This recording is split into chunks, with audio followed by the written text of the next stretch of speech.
Hello, everybody, and welcome to the November 30th, 2021 instance of the Kubernetes SIG Windows community meeting. As always, these meetings are recorded and uploaded to YouTube, so be sure to adhere to the CNCF Code of Conduct. As I was mentioning before we started the recording, we have a very light agenda today. So if anybody has anything to talk about or they'd like to discuss, just feel free to add it in the chat or add it to the agenda. If not, we can probably get some time back. But so for announcements, the only announcements we really have today are that today is when the enhancements team would like to have all of the docs PRs for enhancements ready for, or they'd like to have them reviewed and LGTM'd by the subject matter experts, so that the docs team can do a final review for anything like formatting and kind of structure.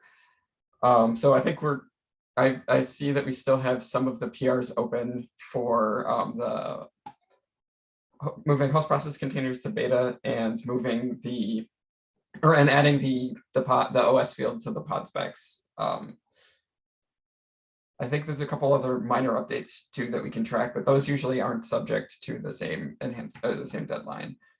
Brendan, do you have any comments on the host process containers updates one? I think that we're kind of just waiting for a little bit of feedback from Tim. Is that correct? Yeah, I think that's about it. I think it's a good idea to create the PR into the 122 branch to update a requirement for Containerd 1.6. So okay. And then I think James, you were reviewing it too. Did you have any concerns or? No, I think it mostly got addressed. Okay. I'm pulling up the notes in a different field to link here.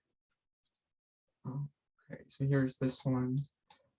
So yeah, as we were just mentioning, we're host process containers in 123 do require Containerd 1.6 now, since we've removed some annotations. I'm going to link that here.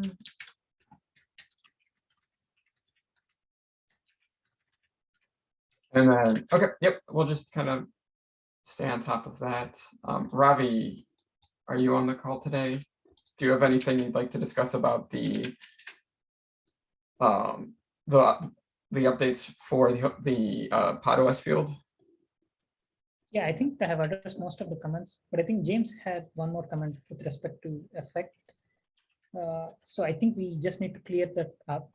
As far as comments from Tim goes, I believe I have addressed most of them, but he also mentioned about the kubectl. Like say if we use the older version of kubectl, it may have some, it may fail the validation. So I'm wondering how it is being addressed, like in other places, like say if we introduce a new field, and if you use an older version of kubectl, how is it being used or how is it being mentioned in the document? So if I get that information back, I think I can include it.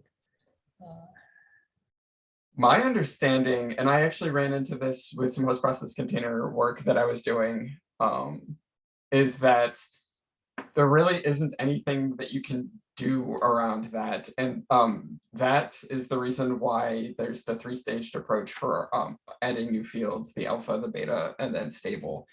And really the best that you can do is like document and say, this is alpha in 123, you need to use a 123 version of kubectl and also the client APIs if you're doing it programmatically to do to kind of interact with this. Yeah. I think, yeah, Claudio, do you have any other experience with this? Or like, because I know you've worked on some other features too, but I'm pretty sure the best that we can do is just add a warning and probably just describe some of the symptoms people may see if they're using mismatched, if they're using like clients, libraries, or tools that don't understand the new fields. I'm sorry, I was writing up the issues I mentioned. I wasn't totally paying attention. I'm sorry. Oh, so there's some comments in one of the docs for the new OS fields. I think this one's specifically that if people are using an older version of kubectl, like 122, that doesn't that's using APIs definitions that don't know about the new fields, it won't work. Is there anything that we can do, or should we just document that? How has this been handled in the past? Oh, it's a good question. As far as I know, kubectl will just error out if it detects a field that it doesn't recognize. In this case, I think we should just document it to update to the latest kubectl, since there should be a that would be the best approach actually. It would be a good idea to have a kubectl that matches the Kube API server version as well. So both kubectl and Kube API server will have to recognize that field. Yeah, I after reading Tim's comment here too, I believe, Ravi, the best thing to do is just figure out, like, just say, hey, if you see this error, please make sure that you're using a 123 version of kubectl, or that all of your components are at least 123. Yeah, the way I used to handle it previously is like we'll have usually a blog post associated with the new field or the feature that we're introducing, and that's where we'll mention this is the version of kubectl or the API server that you need to be on. But nowhere I have seen it mentioned in the original docs. Yeah, I think I haven't seen it too much, and it seems like it would be pretty prevalent if they did want it in the docs. Yeah. Anyways, like I'll wait for Tim's response. I'll also ping him on Slack because I think today's the code freeze, right? Sorry, the docs freeze. Yeah, yeah. Yeah, that would be good. I'll try and comment on here too. You might want to mention too that we're planning on doing a blog post where we can describe that in the comments. I mean, I have not planned on the blog post, but the point I was making is, oh, okay. Previous scenarios, I used to write a blog post about the new feature or the field that I'm introduced. For example, for the min ready seconds that I've been working on, I have introduced one field in the spec and another field in the status. So for folks to know how to use these fields, I have written a blog post, and that's where I've mentioned kubectl version. This is the minimum version that you need to use if you want to use this feature. Okay, yeah, I think that makes sense too then. I don't really know what, I think we just need to get Tim's attention and ask what he thinks would be appropriate here, because I think it's kind of expected with alpha features that there is going to be some version compatibility between the versions that don't know about the fields and the versions that do. Yeah, it's not only just about the alpha, but any new field that we are introducing, even if it's beta or GA, I think it's going to have, because we're going to support 3 releases, and say if we GA in the 3 releases, and if someone is at a kubectl version, which is n-2, they're still going to have the same problem. Yep, and usually, like, I think that it's been pretty prevalent that, or heavily documented that your tools, like, you should always do upgrades from one version to the next, don't skip versions, and this API compatibility is like ±1 version. Yeah. So hopefully that's sufficient. Yeah. So I'll ping Tim on SIG docs and then see if I can get a response from him. I'll also, James, I think you wanted me to change the statement a bit, right? So is that this one? Yeah. Yeah, I just, maybe it's just the way I'm reading it, but it read that it has no effect because it's behind a feature gate. But then we go on and say that it will cause failures if the pod goes there. And so I just like the wording just needs to be a little clearer, I think. But if I'm the only one with that particular comment, I guess it'll be okay. Yeah, I'm fine with it, but if you can tell me where the confusion is, I think I can quickly reword it. Yeah, it's just that one sentence that says, please note that there's no effect when setting this value, since this is behind a feature gate and it is currently an alpha. And I think it should be something more like, please note that there is no effect. Well, I can't make it off the top of my head here, but it just is. It should be when I guess when the feature gate is enabled, it will cause it to do things. But when it's disabled and you set this field, then it shouldn't be. There won't be any particular. Yeah, maybe we can say this only has this only has like the effects are only seen if the feature gates are enabled or something. I think we could probably take that offline and discuss in Slack though. Yeah. But those two are the outstanding comments that I'm waiting on. Mark, Okay, yeah. do you have anything else? I think all of my comments were addressed. I was watching the ones from Tim too. Okay. But he probably has the best comments, or he knows what he's looking for. So we'll just see what he says. Okay. So that's all I have as far as the comments on the PR goes. Okay. Yeah, thank you. We'll keep an eye on that. Okay, I think there's a couple more announcements or a couple more agenda items here. Does anybody have any other questions about any of the docs updates or the 123 release? If not, okay, we can talk about the Docker MSFT provider issue. Who added this? Hey, this is Peter here.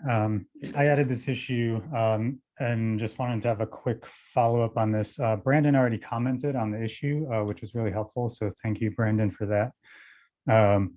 It sounds like basically Docker Microsoft provider, which is kind of the long-standing recommended way of installing Docker on Windows Server releases. Brandon clarified that that's piping, at this time, that's now piping releases from Mirantis. So the thing is now called the Mirantis Container Runtime, I guess. So right now we're kind of in a bind. We'd like to get the latest releases of that runtime. And when we look at the upstream Moby releases, they're a couple versions ahead, and they include some fixes that we'd like to get. So our choices are either to wait for Mirantis to do their thing and to package it up and get it through the Microsoft provider, or to build Moby for Windows ourselves, which we haven't been doing. Unfortunately, Moby only releases the source code. They don't release binaries. Does anyone have any other options besides Containerd? And of course, we're doing both. Is anyone already building Moby for Windows direct from upstream? So I'll kind of jump in here and offer some additional info. Yeah, so basically the story was that some time ago, I'm not sure if you're aware of the history, but Mirantis bought pieces of Docker, or kind of acquired them, and which included the Docker engine. And this whole time the Docker Microsoft provider has been pulling the Docker or Mirantis would both upload their versions of the Docker runtime binaries to our kind of local storage, which we would sign and then provide to Azure customers. So that's kind of the history of the Docker Microsoft provider API, and that basically is just pulling whatever makes of Docker or Mirantis make available. So I don't know if it's ever been in sync with Moby. I think Moby is because everything is kind of Moby's the original project, and I think everything's kind of based on that. So I think they're always going to be a little bit ahead. But my recommendation is to start working with Moby and try to start building those. We are kind of aware of that and are starting to work on improving the experience for making binaries available for Moby. So that's kind of an in-progress thing on our end. So yeah, I hope that answers your question a little bit. Yeah, I also see that there's another question about, can we find out what the timeline is for the new versions? I've experienced that it's usually about 4 to 6 weeks after the Moby release comes out that the Windows releases are ready for Mirantis. Do you have any comments on that, Brandon? Yeah, I mean, it's just kind of whatever extra stuff they're kind of adding around the, Mobi features. Sometimes they have their own, proprietary stuff or other things. So yeah, it's just however long it takes them to go through that process. So there's going to be a lag then, right? Especially in the case of CVE fixes. I think that's why this issue was initially open, that it's actually an active CVE that's been fixed in Mobi, and I think customers are not able to pick it.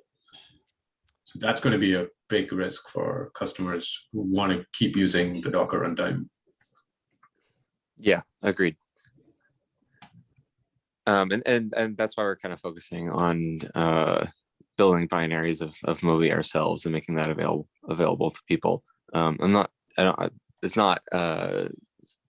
It still has some progress to go and some ways to move through. So that we don't have that right now, but that is a plan for us in the future.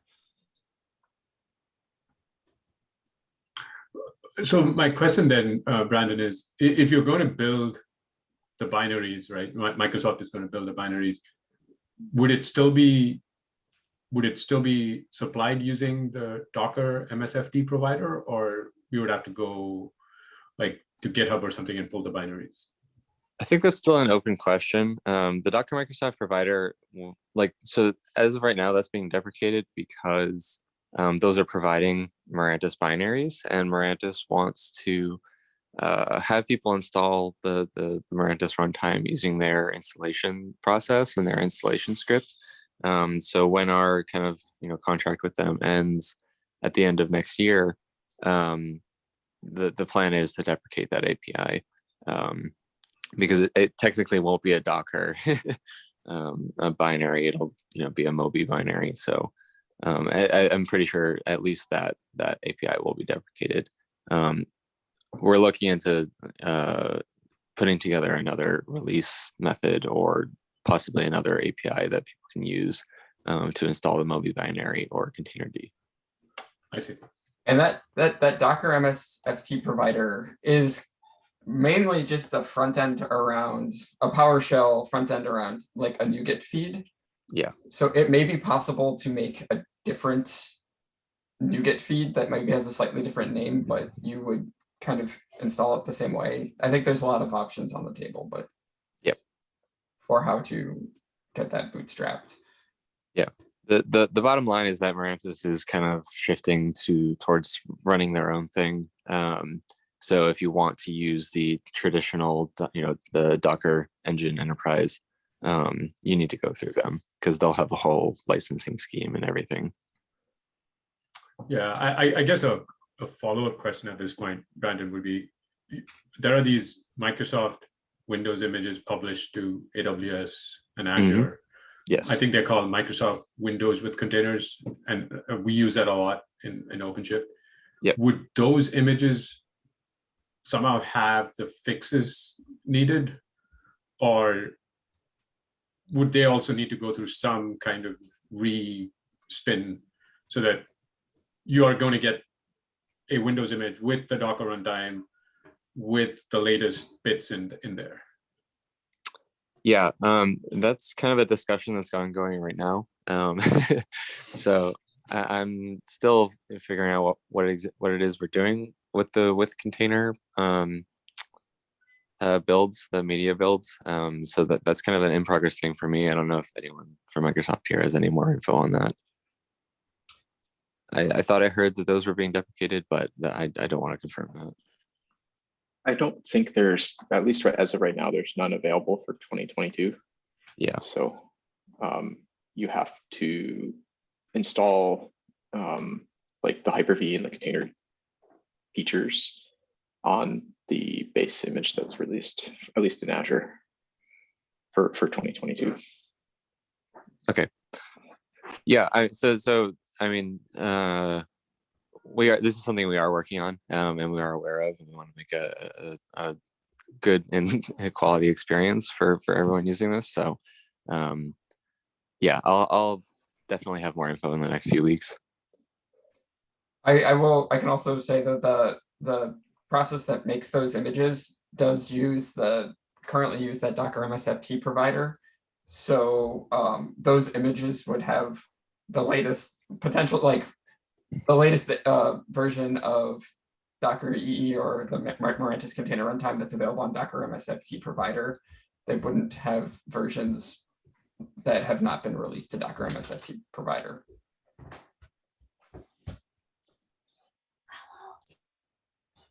Yeah, I think that this is just something that is developing and kind of still just some delayed fallout of the transition from, or like the sale of the Docker Enterprise things to Docker or to Mirantis. Actually, at Docker Enterprise edition, that Docker engine of the enterprise has moved like more than a year before to Mirantis actually. Yeah, but Mirantis is continuing to kind of figure out, like, work with their business and rebrand it.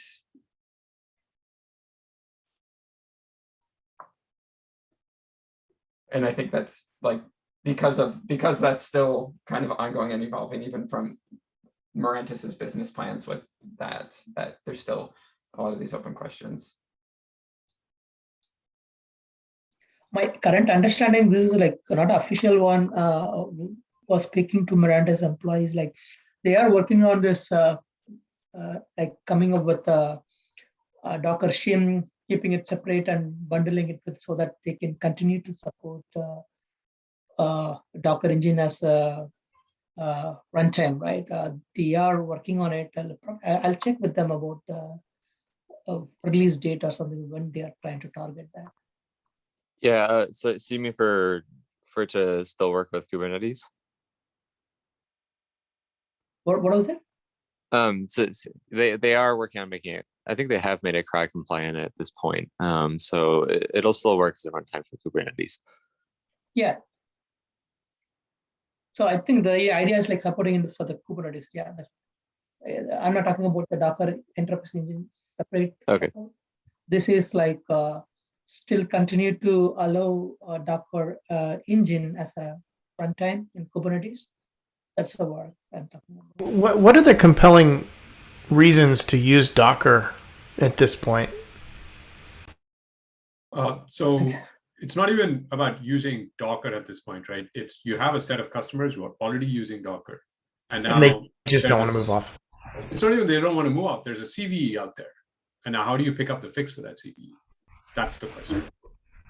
That's why that issue itself was created. So I think everybody wants to move off of Docker, I think, eventually, and move to containerd as far as Windows goes. But, or I shouldn't say everybody, but there's momentum behind it, right? But it's like, what do you do in the short term, like when you haven't done that move?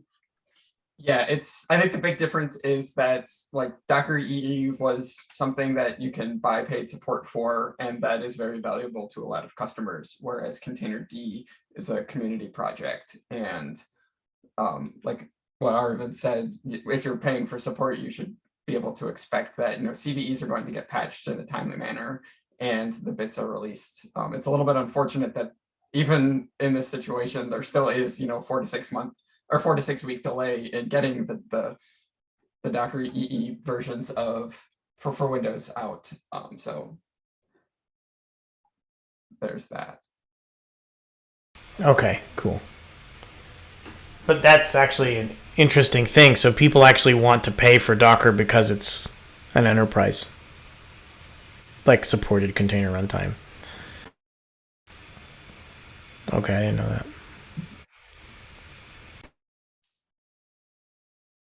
Anything else here, or should we cover the next topic pretty briefly? Yeah, and thanks, Brendan, for kind of providing all of this information and yeah, no problem. Just and dealing we're with open, all of this. We're open for feedback too. So if you have concerns or questions, feel free to reach out to me. Yeah, sounds good. Okay, the operational readiness. I'm guessing, yeah, this is Jay that you added this too. Yeah, I think we're mostly set on it. I just wanted to see if there's any other major concerns. I went through the issues that were left and it looked like they'd all been resolved, like they had been addressed. I think a meme addressed all of them last week or the week before, and whatever ones were remaining, I think I addressed. Yeah, I saw there were some pings. I can comment and then you can open it up for other comments too. I think that the only feedback or the only concerns I have with this are more about the nature of the KEP and less about the contents of what's in the docs. And by that, I mean, like, I was thinking about this recently and like, how do we fill out something like the production readiness review for this type of KEP? It seems like this isn't like the traditional KEP where we're not introducing new API fields. We're not that need to go through this. We're not really introducing any user end behavior, which is really what the focus of a lot of the new enhancements to the KEP process are like focused around. So that's not going to, stop me from saying, this looks good. Let's merge this at least in the provisional state. But that is something that I have been thinking about. And we did kind of have a similar situation with, saying we're supporting container D for Windows too, where it's like, there's not really, like, most of the work is done outside of the main Kubernetes or, SIG's repositories. So there's that. I don't know if that's reassuring or not. But I think I don't have a strong opinion there. I mean, if there's a more appropriate place to put this, I kind of could be, that doesn't matter. I just don't know of another place. Like, what else serves as an actual standard for defining behavior, right? It's tricky, but yeah. I don't know of a better spot either, which is why I'm, struggling. So I think it's good to have this documented, and there are a lot of good discussions that have happened just from having this go through the process, which I think is all very valuable. But no, that's fair. Yeah. That's the only thing that's not quite sitting right with me about this. Okay, cool. Yeah. I don't know if you have if anybody else, James or Claudio, do you have any comments about that? Or, I mean, should we just keep going ahead, and even if and just maybe push this problem to the enhancements team and say, or the community and say, we're not really sure where this fits in? I mean,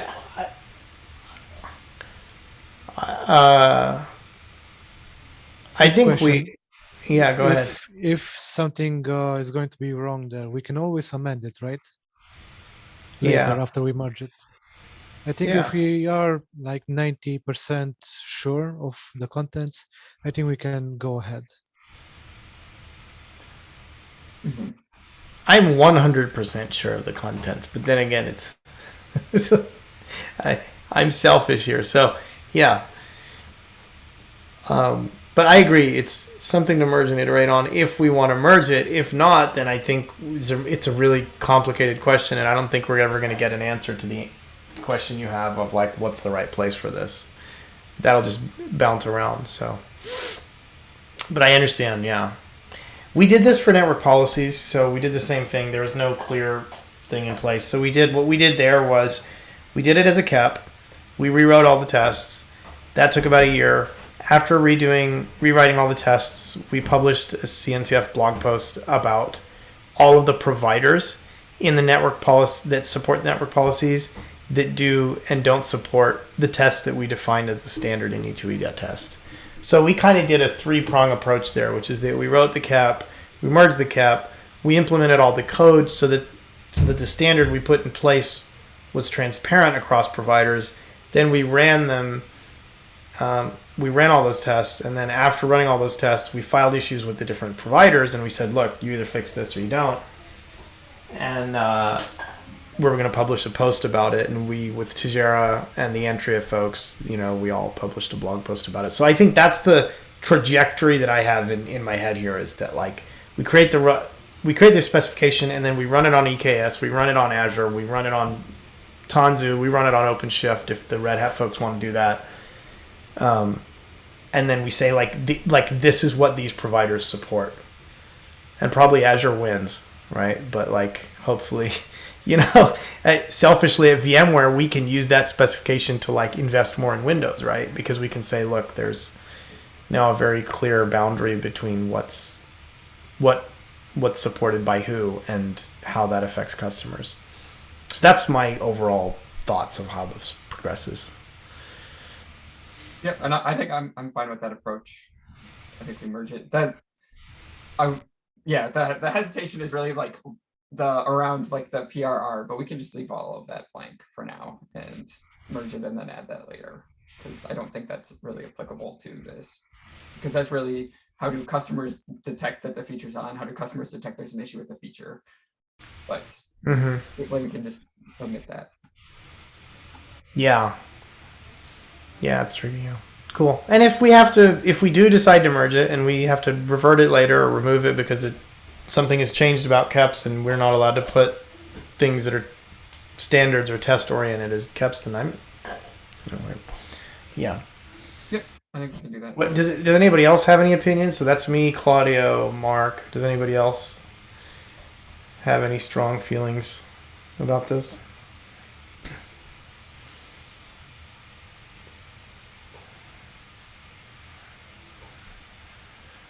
I agree. Let's go forward with it, and if we get told it's not the right place, we'll resolve that issue then. I'll take a look at the changes this week. Yeah, I'll do that. I'll do a final review later today, but I was keeping up to date with the updates, and that's good. Sure. Yeah, and if you change your mind, just let us know. That's fine. Like I understand that it's not a normal KEP, so you know.